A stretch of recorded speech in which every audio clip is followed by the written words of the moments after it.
Hi, my name's Doug Dolan. I am partner and COO of Recovery in the Pines. This is a life calling for me. Part of my story is I'm in recovery, and so it's very personal to me. I've been sober since April 19th of 1997, and in March of 2008, I lost a younger brother to a drug overdose. So I have in my own story the experience of both seeing somebody who fortunately got well and unfortunately somebody who made the ultimate sacrifice. So I started drinking when I was 14 years old. I went to a high school party with my two older brothers, one brother a senior, one brother a junior, and I was the only freshman at the party.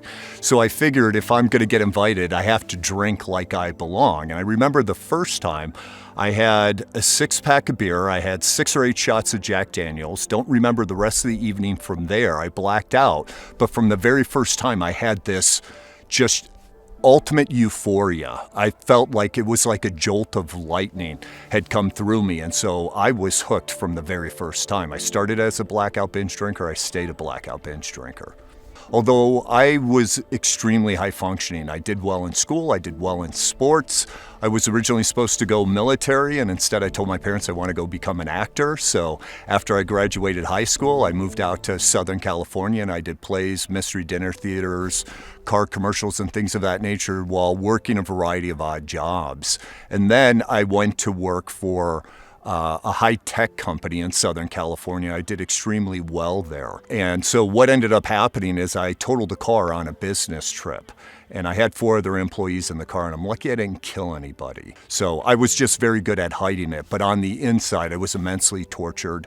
I was a professional during the week, and on the weekend, I'd wake up in jail having no idea why I was there, or I've been surrounded by squad cars, had police helicopters on me. I've ended up in padded cells. And so I was just very much the Jekyll and Hyde type of alcoholic. Absolutely, ultimately a double life. I had a beautiful ocean view. I lived in North Laguna Beach. I had a good job. On the inside, I was crawling out of my skin on a regular basis. I hated my life. I would cry in my apartment, pouring alcohol down the drain, just begging God for this to stop, and a voice in my head saying, "What are you doing? We're just going to go get another bottle." I hated myself. For the last year of my drinking, I didn't look at myself in the mirror. I would look up at my hair to comb my hair because I had to show up to work looking presentable. I'd divert my gaze and I'd look down at my lower jaw where I'd have to shave. But for the last year of my drinking, I didn't look at myself in the eyes in the mirror for a year because I knew I was either going to break down crying or I was going to break the mirror in anger.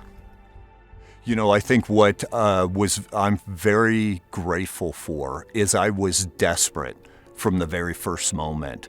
I didn't have to have the people in my program or my job or my loved ones try to convince me that my life was desperate. By that time, I had already reached that inner desperation. There's a phrase that we use, having the desperation of drowning men. And that's what I felt like was going on with me. I felt like I was drowning in the overwhelm of the alcoholism, of the failed relationships, of, again, just that internal torment and what was really going on with my life. So I was desperate from the get-go. And anything that was asked of me in my program or that anybody asked me to do, I would do twice as much or 3 times as much because I so wanted to change my life. Recovery in the Pines is different because I have one goal for everybody who comes into our program, and that's to have a massive transformation as quickly as possible and get them on to becoming the best version of themselves. A lot of programs focus on getting people sober and trying to keep them from dying. We do that, plus we teach them how to live.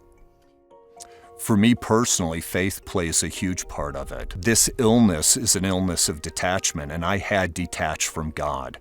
And that was extremely painful for me. I recommitted my life to Christ as an adult. My faith is a huge part of what I do. I create a lot of custom content that's around life skills, and I weave in aspects of Scripture into that to be able to introduce people to the power of the Bible and the power of God's love and tapping into that. And so to watch other people also come alive in their relationship with God is amazing.